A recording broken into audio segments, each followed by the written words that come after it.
أعوذ بالله من الشيطان الرجيم. بسم الله الرحمن الرحيم. الحمد لله الذي لا يبلغ مدحته القائلون ولا يعصي نعماءه العادون ولا يعدي حقه المجتهدون. الذي لا يدركه بعد الهمم ولا يناله غوص الفتن. الذي ليس لصفته حد محدود ولا نعت موجود ولا وقت معدود ولا أجل ممدود. فطر الخلائق بقدرته ونشر الرياح برحمته وودد بالصخور ميدان أرضه. ثم الصلاة والسلام على سيد الأنبياء والمرسلين وآله الطيبين الطاهرين المعصومين الذين أذهب الله عنهم الرجس وطهرهم تطهيرا.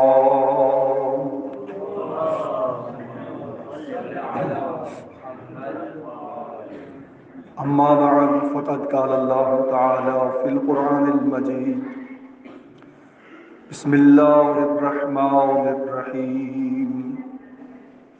كتب عليكم الصيام كما كتب على الذين من قبلكم لعلكم تتقون. صلوات بھیجے محمد علیہ وسلم.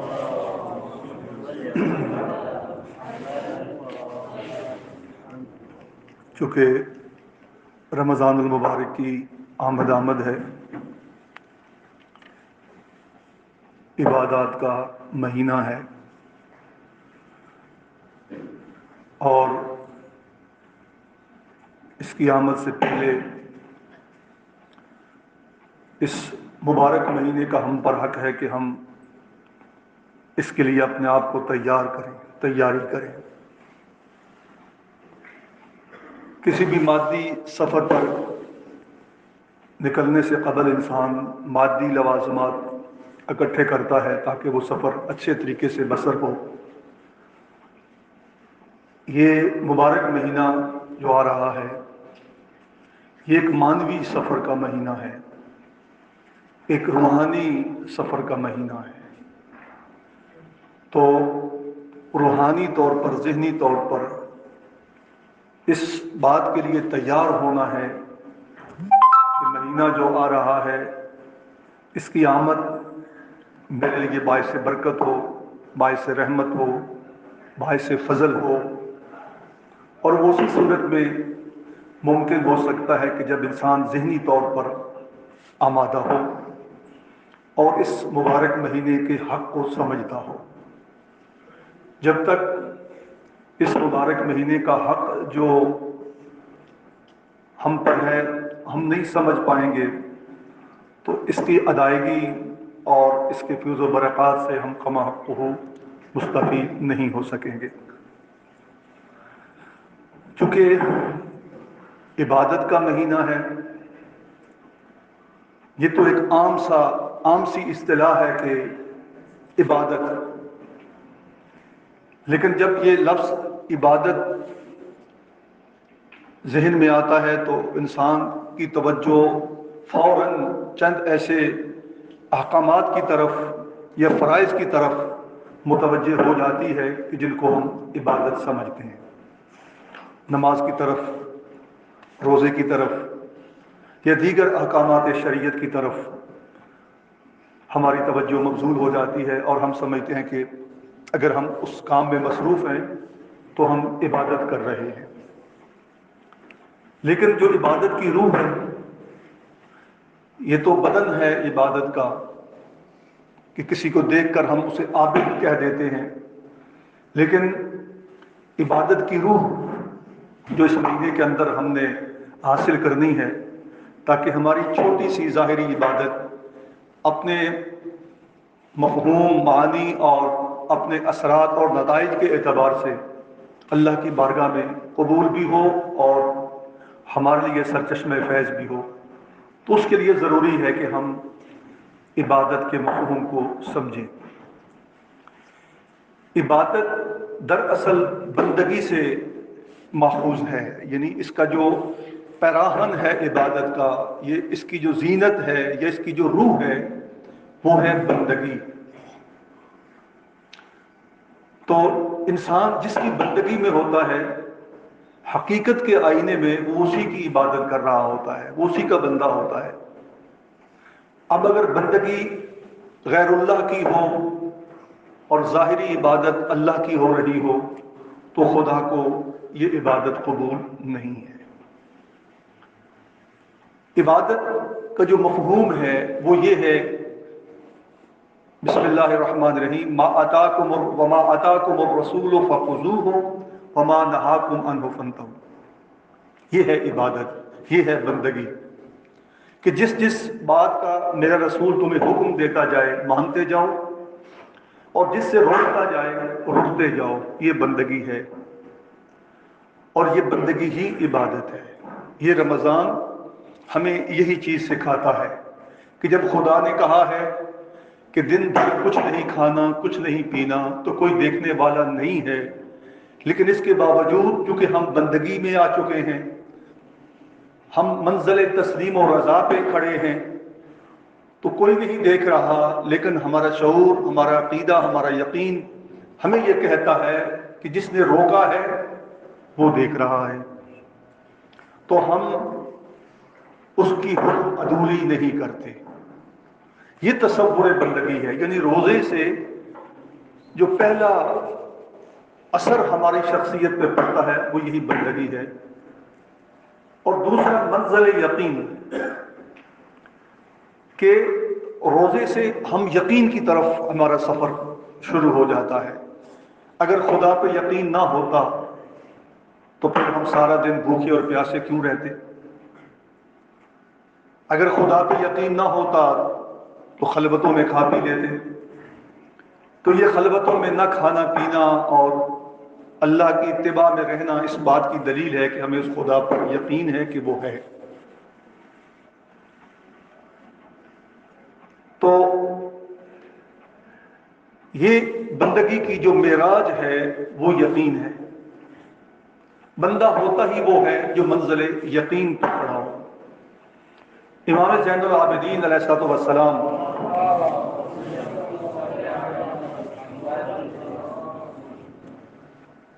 فرائض ادا کرنے کے بعد مصلی عبادت میں مسلسل تشریف فرما ہوتے تھے، اور اللہ سے ایک ہی چیز طلب کرتے تھے، اور وہ ہے یقین، کہ اللہ مجھے یقین عطا کر دے۔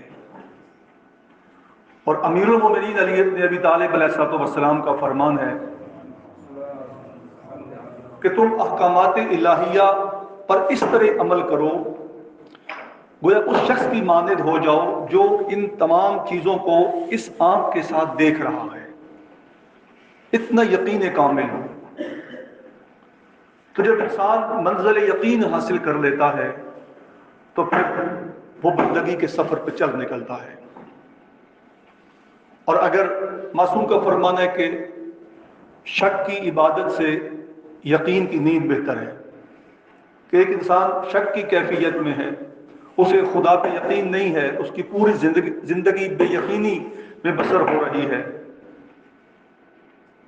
اور ساتھ ساتھ اس کی عبادات بھی چل رہی ہیں، خدا کو یاد بھی کرتا ہے، تسبیح و تقدیس بھی کرتا ہے، لیکن منزل یقین اسے حاصل نہیں ہے، تو اس سے وہ شخص زیادہ بڑا عابد ہے جو یقین کی کیفیت میں رات بستر پہ سو جاتا ہے، کہ اسے اپنے خدا کی ذات پہ مکمل یقین اور بھروسہ ہوتا ہے۔ اب جہاں تک تعلق یقین کا ہے، یعنی مطلب یہ ہے کہ جن جن چیزوں کا اللہ نے ہم سے وعدہ کیا ہے، ہم اللہ پہ یقین کریں کہ وہ اپنے وعدے کو پورا کرے گا۔ جب اس نے ایفائے عہد کا حکم دیا ہے تو کیا وہ خود وعدوں کو پورا نہیں کرے گا؟ یا جو اس نے کہا ہے، عذاب کا بتایا ہے، جزا کا بتایا ہے، سزا کا بتایا ہے، جنت کا، جہنم کا، ہر چیز کے بارے اللہ نے بتا دیا ہے، تو پھر ہمیں یقین کر لینا چاہیے۔ رزق کے حوالے سے خدا نے بتا دیا ہے قرآن مجید میں، متعدد آیات میں اللہ نے رزق، موت، صحت، زندگی، ان سب چیزوں کی ذمہ داری خود لی ہے۔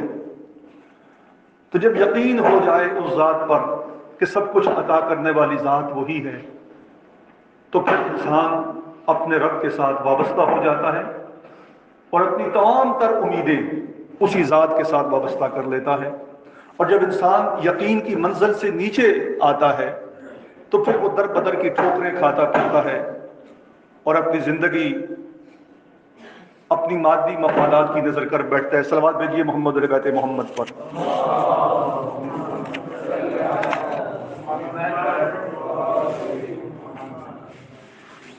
جب انسان منزل یقین پہ فائز ہوتا ہے تو وہ ہجرت کرتا ہے، ہجرت، اور ہجرت کر کے کسی کے ساتھ ملاقات کرتا ہے۔ ایک تو یہ ہجرت ہے کہ ہم ایک جگہ کو چھوڑ کے دوسری جگہ جاتے ہیں، لیکن عرفاء کے نزدیک جو تصور ہجرت ہے وہ یہ ہے کہ آپ گناہ سے ہجرت کر کے، گناہ کو چھوڑ کے نیکی کی طرف اپنے سفر کو جاری رکھتے ہیں۔ اصل یہ ہجرت ہے کہ آپ نے گناہوں کو ترک کر دیا اور نیکی کی طرف آپ کا سفر جاری ہو گیا۔ یہ وہ ہجرت ہے، یہ وہ سفر ہے جو آپ کو اپنے خدا سے ملا دیتا ہے۔ اور اس میں نے پچھلے خطبے میں حدیث قدسی کا ایک وہ میں نے حوالہ دیا تھا کہ خدا فرماتا ہے کہ جب کوئی بندہ ان کاموں کے علاوہ کہ جو میں نے اس پہ فرض قرار دیے ہیں مجھ سے محبت کرتا ہے تو پھر وہ میرا منظور نظر ہو جاتا ہے، میرا محبوب ہو جاتا ہے۔ کیا مطلب؟ ایک تو فرائض کہ جن کو پورا کرنا ہماری ذمہ داری میں شامل ہے، نہیں پورا کریں گے تو گناہ ہوگا، سزا ہوگی، جہنم میں جائیں گے۔ ایک وہ کام کہ جن میں اللہ کی رضا ہے، اللہ کی منشا ہے، اللہ کی خوشنودی ہے۔ اگر ہم اپنی زندگی میں ان کاموں کو اہمیت دیتے ہیں، انسان کو پتہ تو چل جاتا ہے کہ اس کام میں اللہ کی رضا ہے، اس میں رضا نہیں ہے، اس میں خدا کی خوشنودی ہے، اس میں نہیں ہے۔ تو جب پوری زندگی انسان اس انداز میں بسر کرتا ہے کہ ایک احساس اسے ہمیشہ دامن گیر رہتا ہے کہ میں نے اللہ کی رضا کو ہاتھوں سے جانے نہیں دینا، میں نے خوشنودی خدا کو حاصل کرنا ہے۔ یہ جستجو، یہ طلب، یہ تڑپ، یہ قلق، یہ جذبہ، یہ شوق جب پوری زندگی انسان کے دامن گیر رہتا ہے تو انسان کا سفر اپنے خدا کی طرف ہوتا ہے، اور قدم قدم پہ اللہ کی عنایتیں، برکتیں، رحمتیں اس کے شامل حال ہوتی ہیں۔ یہ ہجرت ہے۔ اس ہجرت کو اپنانے کی ضرورت ہے اور قرب الہی حاصل کرنے کی ضرورت ہے۔ اور میں آپ کو عرض کروں کہ بہت سارے ایسے معاملات کہ جن کی طرف ہم بہت زیادہ دھیان نہیں دیتے لیکن وہ ہماری زندگی میں بڑے کاؤنٹ ہوتے ہیں۔ ہم نہیں سمجھتے کہ گناہ کی لذت ہمیں اپنے ہدف سے کتنا دور کر دیتی ہے۔ آپ ایک سفر پہ جا رہے ہیں، اچانک آپ کسی ایسی گاڑی پہ بیٹھ گئے جو کسی اور منزل کی طرف جا رہی ہے، تو آپ تو منزل سے دور ہو گئے۔ اب جو سفر آپ کا چلے گا آپ اپنی منزل سے دور ہوں گے۔ تو یہ جو گناہ کی گاڑی ہے، جب انسان اس پہ سوار ہوتا ہے وہ لذت تو ان کو حاصل ہو جاتی ہے اس گناہ کی، لیکن وہ یہ نہیں محسوس کر رہا ہوتا کہ وہ اپنے خدا سے کتنا دور ہو چکا ہے، اور خدا سے دوری کی تلخی بھی اسے محسوس نہیں ہوتی کیونکہ وہ معرفت نہیں رکھتا۔ خدا کی ناراضگی کا بھی اسے احساس نہیں ہوتا کیونکہ وہ اس ناراضگی کی سنگینی کو سمجھتا نہیں ہے۔ میں آپ کو عرض کروں کہ عرفاء کے نزدیک یعنی کتنا ان کا احساس بلند ہوتا ہے۔ متعدد عرفاء کی زندگیوں سے یہ بات ہم تک پہنچی ہے کہ وہ عام زندگی میں زیادہ اونچی اور پرخت آواز میں بات بھی نہیں کرتے۔ کیوں؟ ان کے تصور میں یہ ہوتا ہے کہ خدا موجود ہے، کہیں یہ اس کے سامنے جسارت نہ بن جائے۔ جیسے کوئی بڑا بیٹھا ہو، باپ بیٹھا ہو، استاد بیٹھا ہو، انسان کو یقین ہو کہ وہ بیٹھا ہے میرے پاس، تو انسان کوشش کرتا ہے اپنا لب و لہجہ ٹھیک رکھنے کا۔ تو علماء اس حد تک حساس ہوتے ہیں کہ جو اس لائن کے لوگ ہوتے ہیں، یقین کی منزل کے مسافر ہوتے ہیں، کہ وہ گفتگو بھی اس لہجے میں کرتے ہیں کہ جس میں ادب اور آداب ملحوظ نظر رکھے جائیں۔ آج بہت عجیب صورتحال بن چکی ہے، اب تو ایک ہمارا انداز گفتگو ایسا رائج ہو چکا ہے کہ گفتگو میں لوگ گالی دے رہے ہوتے ہیں۔ میں نے کئی سمجھدار پڑھے لکھے دیندار لوگوں کو دیکھا ہے کہ بات کرتے کرتے ماں بہن کی گالی اس میں شامل کر لیتے ہیں، ایڈ کر لیتے ہیں، استغفر اللہ ربی واتوب الیہ، یعنی کلام کو شیطانی کلام بنا دیتے ہیں۔ اللہ کی رحمت اس کلام سے اٹھ جاتی ہے۔ شائستگی نہیں رہی ہماری زبانوں میں، ہماری گفتگو میں وہ نرم انداز، وہ سوز و گداز، وہ محبت بھرا طور طریقہ، وہ ادب آداب، وہ ایٹیکیٹس، وہ سلیقے نہیں رہے۔ اور آگے ہماری نسل نو بھی انہی چیزوں کو اختیار کر رہی ہے۔ ہم گھر میں جس طرح بات کریں گے، ظاہر ہے ہمارے بچے پھر آگے اسی انداز میں بات کریں گے۔ تو علماء اس حد تک حساس ہوتے ہیں بعض کہ وہ کلام پر بھی بہت احتیاط رکھتے ہیں کہ کہیں ایسی کلام نہ ہو جائے، کیونکہ ان کا یقین ہے کہ خدا موجود ہے اور ان کے عمل کو دیکھ رہا ہوتا ہے۔ اور ایک اور بات عرض کر دوں، یہ بھی ذہن نشین کر لیجئے، ہم سمجھتے ہیں کہ شاید گناہ ہم نے کر لیا، اب وہ گناہ ختم ہو گیا، ہم اس کو ختم سمجھتے ہیں تو نئے گناہ کی طرف ہم جاتے ہیں۔ یاد رکھیے، مصدقہ روایات سے یہ بات ثابت ہے کہ انسان جو بھی گناہ کرتا ہے اس کی ایک برزخی شکل بنتی ہے۔ یہ جو جنت اور جہنم کا ایک تصور ہمیں دیا گیا ہے، ہم یہ سمجھتے ہیں کہ شاید کوئی الگ کوئی جگہ ہے، خوبصورت باغ ہے، نہریں ہیں، دودھ ہے، غلمان ہے، حوریں ہیں، شہد ہے، مزے ہیں، وہ جنت ہے، وہ پڑی ہوئی ہے، یہاں نمازیں پڑھیں گے، نیک کام کریں گے تو اس میں چلے جائیں گے۔ اور شاید کوئی آگ جل رہی ہے کہیں عالم بالا یا عالم مانا یا کہیں بھی کسی خطے میں کہ اگر برے کام کریں گے تو اس میں چلے جائیں گے، حالانکہ ایسا نہیں ہے، ایسا قطعاً نہیں ہے۔ آپ مشاہدہ کریں اللہ کی قدرتوں کو، اللہ کی قدرتوں کو، اللہ کے اسرار کو، رموز الہیہ کو، کہ کتنے باریک بین حقائق ہیں کہ جو صرف ہمیں سمجھانے کے لیے ایک شیپ دی گئی ہے، جیسے کہ یہ پھل فروٹ جنت میں یہ پھل ہوں گے، یہ ہوں گے۔ اب یہ اس لیے تشبیہ دی گئی ہے کہ ہم ان کے ذائقے سے آشنا ہیں، تو تب ہم اس ذائقے کو جج کر سکتے ہیں۔ اگر ہم ان ذائقوں سے آشنا نہ ہوں تو ان ذائقوں کو کیسے محسوس کر سکیں؟ اگر اس تکلیف سے آشنا نہ ہو تو اس تکلیف کو کیسے درک کر سکیں؟ یہ سمجھانے کے لیے ہے۔ بلکہ میں ایک اور بات کی وضاحت کر کے آگے جاؤں کہ مرنے کے بعد برزخ عالم مانا اور عالم بالا میں سب سے بڑا عذاب جو کسی انسان کے لیے ہوگا وہ یہ آگ، یہ چیزیں نہیں ہیں، چونکہ فیلنگز کی دنیا ہے، احساسات کی دنیا ہے، محسوسات کی دنیا ہے، معنویت کی دنیا ہے، روح کی دنیا ہے، اس میں یہ کیفیتیں نہیں ہوں گی۔ یہ صرف ہمیں سمجھانے کے لیے ہے۔ روایات میں ملتا ہے کہ عالم مانا میں سب سے بڑا عذاب اگر کوئی انسان فیل کرے گا جس سے اس کو شدید اذیت ہوگی، شدید تکلیف ہوگی، وہی جہنم والی تکلیف، وہی اذیت، تو وہ اللہ سے دوری، کہ وہ دنیا میں اپنے خدا سے دور رہا، اس نے خدا کو نہیں پایا۔ یہ جو بات ہے خدا کو نہ پانا، یہ عذاب بن کے اترے گا جس کی ہمیں پتہ ہی نہیں ہے۔ یہ سب سے بڑا گناہ ہے، یہ سب سے بڑی غلاظت ہے، خدا کو نہ پانا۔ کیونکہ جب اس نے خدا کو نہیں پایا تو خدا کے حکم کو کیسے تسلیم کرے گا؟ جب اس نے خدا کو اپنے دل میں جگہ نہیں دی ہوئی، وہ معرفت توحید سے آشنا نہیں ہے، وہ خدائی جلووں سے آگاہ و آشنا نہیں ہے، تو حکامات تو بعد کی بات ہے، پہلے تو وہ ذات ہے، پھر اس کا حکم ہے۔ جب ہمارا تعلق اس ذات کے ساتھ ہی کمزور ہے، آپ دیکھ لیجئے کربلا میں چلے جائیں، وہاں جا کے مشاہدہ کریں کہ وہ لوگ نمازیں بھی پڑھ رہے تھے، قرآن کے حافظ بھی تھے، آپ کو سارا پتہ ہے، کلمہ لا الہ الا اللہ پڑھتے تھے۔ وہ جو خوارج تھے، خوارج، ان کے بارے تو اس حد تک ہے کہ وہ اتنا دین کے اندر جا چکے تھے کہ وہ تصور کرتے تھے کہ سب سے بڑے دیندار تو ہم ہیں۔ لیکن المیہ کیا؟ المیہ یہ کہ وہ خدا کو نہیں سمجھ پائے تھے، خدا ان کی زندگیوں میں نہیں تھا، اللہ کو نہیں پا پائے تھے۔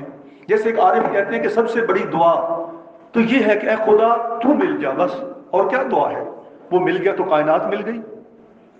اور سب سے بڑا نقصان خدا کا چھن جانا، رحمت خدا کا چھن جانا، یہ نقصان ہے۔ تو عرض کر رہا ہوں کہ برزخ میں، عالم معنی میں یہاں سے جب ہم شفٹ ہوں گے تو سب سے بڑا عذاب جو ہم روحانی طور پر وہاں فیل کریں گے وہ خدا کی جدائی ہوگی۔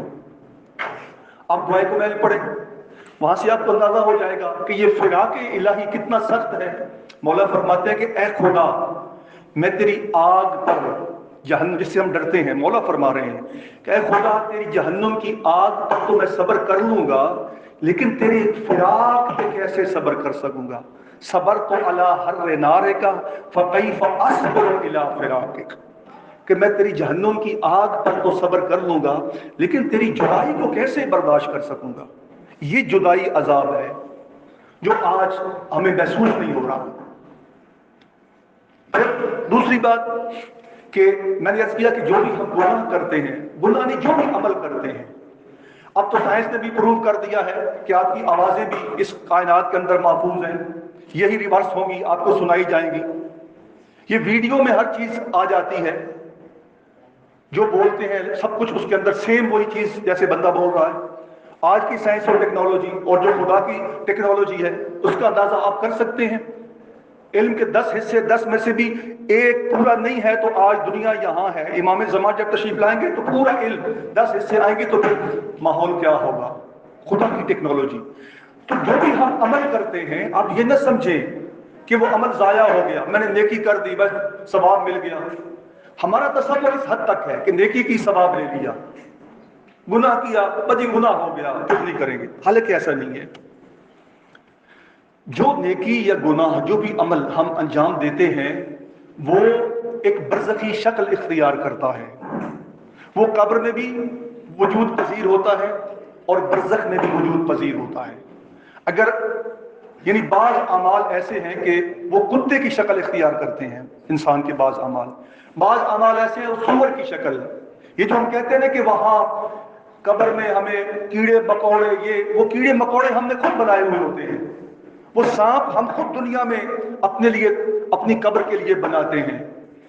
یہ جو خوشبو کا ایک تصور ہے کہ بعض عرفاء کے حوالے سے کہ جب ان کو دفنایا گیا تو ان کی قبر سے خوشبو نمودار ہوئی، یہ کون سی خوشبو ہے؟ یہ کوئی ایسی خوشبو نہیں کہ آسمان سے نازل ہوئی، یہ وہ ان کا عمل ہے، جو انہوں نے عمل کیا وہ ایک سمیل اور خوبصورت خوشبو کی شکل میں قبر کے اندر ان کے پاس آ گیا۔ کئی روایات ایسی ملتے ہیں، واقعات ایسے ملتے ہیں کہ کسی کو دفنایا گیا اور ایک بزرگ عارف قبرستان میں عبادت میں مصروف تھا، اس نے دیکھا کہ یک لخت ایک کوئی ایسی ہیبت ناک چیز اس قبر کے اندر داخل ہوئی، خوف میں مبتلا ہو گیا۔ تو پھر جب وہ نکلا تو اس کے منہ کے اوپر خون لگا ہوا تھا۔ یعنی اس طرح کے عجائب نمودار ہوتے ہیں، بہت سارے ایسے عجائب کتابوں میں ملتے ہیں جس سے انسان عبرت حاصل کرتا ہے۔ یعنی ہم یہ نہ سمجھے کہ ہم نے جو عمل کیا ہے وہ عمل بس ہو گیا، نہیں، وہ عمل ایک برزخی شکل اختیار کرتا ہے اور اس عمل کا مشاہدہ ہم یہاں نہیں کرتے، وہ مرنے کے بعد اس عمل کا ہم مشاہدہ کرتے ہیں، اس وقت ہم پچتاتے ہیں۔ بلکہ اس سے پہلے بھی معصوم سے مروی ہے کہ جب انسان کو تابوت میں ڈال کر قبر کی طرف لے جایا جا رہا ہوتا ہے اس وقت اس کے پیچھے والا سسٹم رک جاتا ہے، آگے والی لائن سیدھی ہو جاتی ہے اور وہ اپنی آنکھوں سے چونکہ مادی پردے ہٹ چکے ہوتے ہیں تو وہ آنے والے حالات کا مشاہدہ کر رہا ہوتا ہے۔ اب اسے نظر آ رہے ہوتے ہیں اپنے کیے ہوئے سارے کرتوت، برزخی شکل میں وہ خوف میں مبتلا ہوتا ہے، وہ کرب میں مبتلا ہوتا ہے اور وہ کہتا ہے یا اللہ اب مجھے موقع دے، اب مجھے سمجھ آئی کہ جو میں نے کام کیے تھے وہ کتنے غلط تھے اور اس کا رزلٹ اور نتیجہ اب میں دیکھ رہا ہوں، ابھی تو قبر میں جا کے میرے ساتھ کیا ہوگا اور پھر عالم برزخ میں کیا ہوگا۔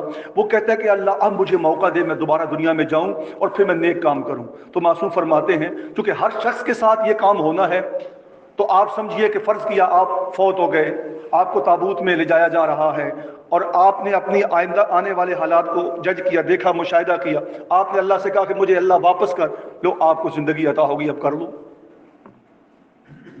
تو اس لیے عمل کو بڑی اہمیت حاصل ہے، کسی بھی عمل کو چھوٹا نہ سمجھیے، حتیٰ کہ ہم کسی کا دل دکھاتے ہیں تو ہم سمجھتے ہیں کہ یہ کیا بات ہے، کسی کی توہین کر لیتے ہیں، ہم اس کو اہمیت نہیں دیتے۔ یہ حساس معاملات ہیں زندگی کے،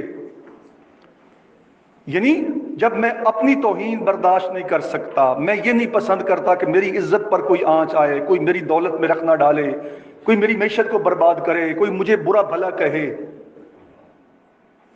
تو پھر میں کسی کے لیے ایسی باتیں کیسے سوچ سکتا ہوں؟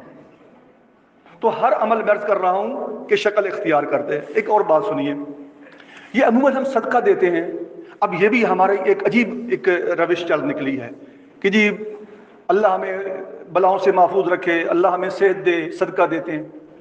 معصوم فرماتے ہیں کہ صدقہ اس طرح دیا کرو کہ اے اللہ مجھے نیکیوں کی توفیق دے، میں یہ صدقہ دے رہا ہوں اس نیت سے کہ مجھے نیکیوں کی توفیق دے، کیونکہ آپ کا سرمایہ نیکیاں ہیں، اور صدقہ اس نیت سے دیں کہ اے اللہ میں یہ صدقہ دے رہا ہوں، مجھے گناہوں سے محفوظ رکھ، یہ صدقہ ہے۔ اور یاد رکھیے 4 پوائنٹ، کیونکہ رمضان کی آمد ہے، یہ محاسبہ نفس کا مہینہ ہے، ہم نے اپنا محاسبہ کرنا ہے۔ پہلا مرحلہ کہ جب انسان گناہ کرتا ہے تو اس کو احساس گناہ ہوتا ہے، یہ ایمان کی علامت ہے کہ اس کو اپنی غلطی کا احساس ہو گیا، اس نے توبہ کی، کیونکہ یہ احساس ہی توبہ ہے، انسان متوجہ ہوا خدا سے، ماں توبہ کی، خدا بخشنے والا غفور الرحیم ہے، یہ بھی اس کی توفیق ہے۔ اس کے بعد جب انسان توبہ نہیں کرتا، گناہ پہ گناہ کیے جاتا ہے، تو دوسری منزل ہے کہ اس کا احساس گناہ ختم ہو جاتا ہے۔ یہ احساس گناہ کا ختم ہونا توفیق توبہ کا سبب ہو جانا ہوتا ہے، یعنی یہ سب سے بڑا عذاب ہے کہ اس سے احساس گناہ ختم ہو گیا، اب وہ گناہ پہ گناہ کیے جائے گا۔ پھر تیسری منزل یہ آتی ہے کہ پھر وہ گناہ کر کے پشیمان نہیں ہوتا کبھی۔ چوتھی منزل آتی ہے کہ پھر وہ گناہ کر کے فخر محسوس کرتا ہے، جیسے کہ آج آپ نے دیکھا کہ لوگ گناہ کر کے لوگوں کو بتاتے ہیں، فخر محسوس کرتے ہیں۔ آج کل کے بدماش اور اس قسم کے بد کردار لوگ اپنے گناہوں پر فخر کرتے ہیں، اور لوگ کہتے ہیں بہت بڑا آدمی ہے۔ بھائی گھٹیا ترین لوگ ہیں، جو گھٹیا ترین کام کر رہا ہے وہ معاشرے کا بدترین آدمی ہے، اور وہ آج کے معزز لوگ بنے ہوئے۔ اور پھر اس کے بعد آخری منزل جو حیوانی منزل ہے وہ یہ ہے کہ پھر انسان اگر گناہ نہ کرے اسے چین نہیں آتا، اس کی وہ غذا بن جاتا ہے، اس کی وہ عادت بن جاتا ہے۔ ہسٹری میں آپ دیکھ لیں ایسے لوگ کہ پھر وہ گناہ نہ کرے، شرابی شراب نہ پیے تو وہ مرتا ہے، زانی زنا نہ کرے اس کو اذیت ہوتی ہے، ظالم ظلم نہ کرے تو وہ تکلیف۔ یہ وہ منزل ہے کہ جب انسان حیوان ہو جاتا ہے۔ اب اسی کے حوالے سے میں ایک واقعہ آپ کو سناتا ہوں۔ امام حسین علیہ الصلوۃ والسلام جب قوم اشقیاء کو خطاب فرما رہے تھے اور ان کو تبلیغ کر رہے تھے، اپنا تعارف کرا رہے تھے، تو ایک ظالم نے بڑھ کر امام کی پیشانی پہ پتھر مارا، امام کی پیشانی زخمی ہوئی، خیمہ میں تشریف لے گئے، زینب کبریٰ سلام اللہ علیہا نے پیشانی صاف کی اور کہا بھائی آپ نے ان کو اپنا تعارف نہیں کرایا، ان کو تبلیغ نہیں کی۔ امام نے فرمایا کہ میں نے ان کو تبلیغ کی ہے، ان کو اپنا تعارف کرایا، لیکن امام نے یہ قرآن کی آیت پڑھی جو سورہ مجادلہ کی آیت نمبر 19 ہے، استحوذ علیہم الشیطان فانساہم ذکر اللہ، کہ ان کے اوپر شیطان نے غلبہ پا لیا اور وہ ذکر خدا سے غافل ہو گئے ہیں۔ یعنی جب شیطان غلبہ انسان پہ ڈال لیتا ہے تو پھر کوئی اچھا کام اس سے نہیں ہوتا۔ ذکر خدا سے مراد صرف یہ نہیں ہے کہ جو ہم ذکر کرتے ہیں، افضل ذکر عمل ہے، افضل ذکر عمل ہے کہ ہم صرف وربلی نہیں کہہ رہے ہوتے خدا، ہم عمل سے خدا دکھا رہے ہوتے ہیں کہ جب ہم بندگی یعنی کربلا میں خدا دکھایا گیا، امام حسین نے زبانی خطبے سے خدا نہیں بتایا، امام حسین نے کربلا میں اپنے عمل سے خدا سکھایا، خدا سمجھایا، خدا بتایا۔ یہ وہ بندگی کی معراج ہے اور یہ وہ یقین کی منزل ہے جس پر ہمارے ائمہ فائز ہیں، اور عصمت مقام عصمت ہے۔ ایک اور واقعہ ابن زیاد کا کہ جب ابن زیاد کے دربار میں امام حسین علیہ السلام کا سر لایا گیا، اس نے جب سر اٹھایا تو اس سے قطرہ خون کا اس کی ران پہ گرا، تو اس کی ران میں سوراخ سا ہو گیا، ناحق خون تھا، لیکن ان لوگوں کو تنبیہ نہیں ہوتی۔ اس نے بجائے اس کے کہ اس سے تنبیہ حاصل کرتا، اس نے امام کے سر اقدس سے گستاخی کی۔ زید بن ارقم محفل میں موجود تھے، انہوں نے کہا کہ اے ظالم تجھے پتہ نہیں کہ یہ وہ لب ہیں، یہ وہ چہرہ ہے جس پر نبی پاک بوسے دیا کرتے تھے؟ اس ظالم بجائے اس کے کہ یہ نصیحت اس پر اثر کرتی، اس نے یہ کہا کہ اگر تو صحابی رسول نہ ہوتا تو میں ابھی تمہارے قتل کا حکم دے دیتا۔ یہ کیا ہے؟ یہ نوبت کیوں آئی؟ یعنی اب تبلیغ بھی اثر نہیں کرتی، امام حسین کے خطبے اثر نہیں کیے، حالانکہ پتہ تھا سارا کہ امام ہیں، جنت ان کی ہے، یہ وارثان جنت ہیں، لیکن گناہ کر کر کے وہی آیت جو امام نے پڑھی تھی کہ شیطان نے ان کے دلوں پر کنٹرول حاصل کر لیا ہے۔ جب ہم اپنی میراث اپنے دشمن کو دے دیں گے تو پھر قبضہ جب دشمن کا ہوگا تو پھر وہ آپ کے فائدے میں کچھ نہیں ہوگا، پھر دشمن منمانی کرے گا۔ ہم اپنی 5 مرلے کا پلاٹ، 10 مرلے کا پلاٹ یا 1 کنال کی زمین کسی کو قبضے میں نہیں دیتے، لیکن اپنے دل کی زمین شیطان کو قبضے میں دے دیتے ہیں، اور وہ اپنی منمانیاں کرتا ہے، اپنی مرضیاں کرتا ہے، ہمیں برباد کر دیتا ہے، ہماری آخرت برباد کر دیتا ہے، ہمیں کسی کام کا نہیں چھوڑتا، لیکن ہمیں پرواہ نہیں ہوتا۔ یہ غفلت بھی شیطان کے سبب ہی ہوتی ہے۔ صلوات بھیجیے محمد علی بیت محمد پر۔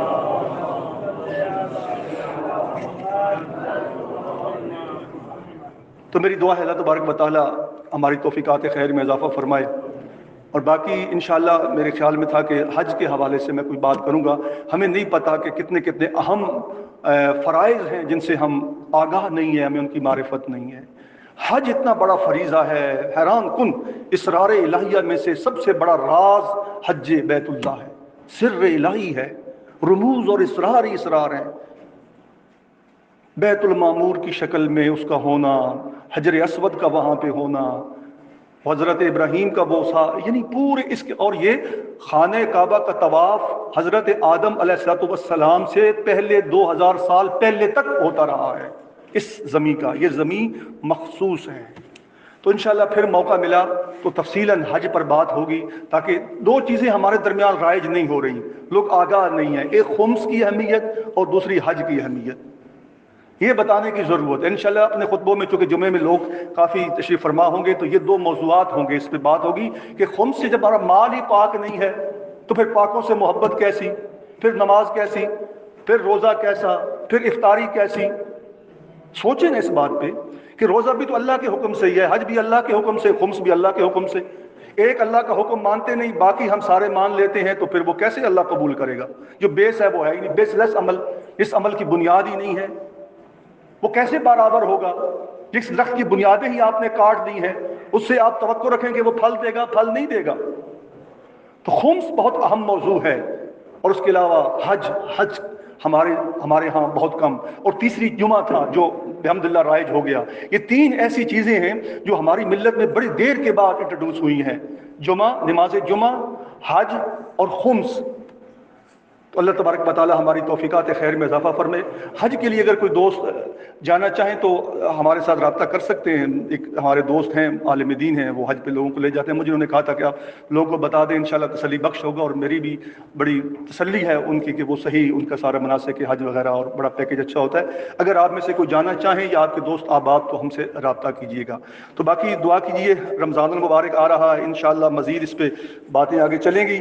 اللہ تبارک و تعالیٰ اس مہینے کے صدقے جو آ رہا ہے، میرا خیال تھا کہ خطبہ شعبانیہ سے میں چند کلمات آپ کی خدمت میں رکھتا، لیکن اب چونکہ وقت نہیں ہے تو انشاءاللہ پھر اللہ تبارک و تعالیٰ نے موقع دیا تو آپ کی خدمت میں حاضر ہوں گے۔ والسلام علیکم ورحمۃ اللہ وبرکاتہ۔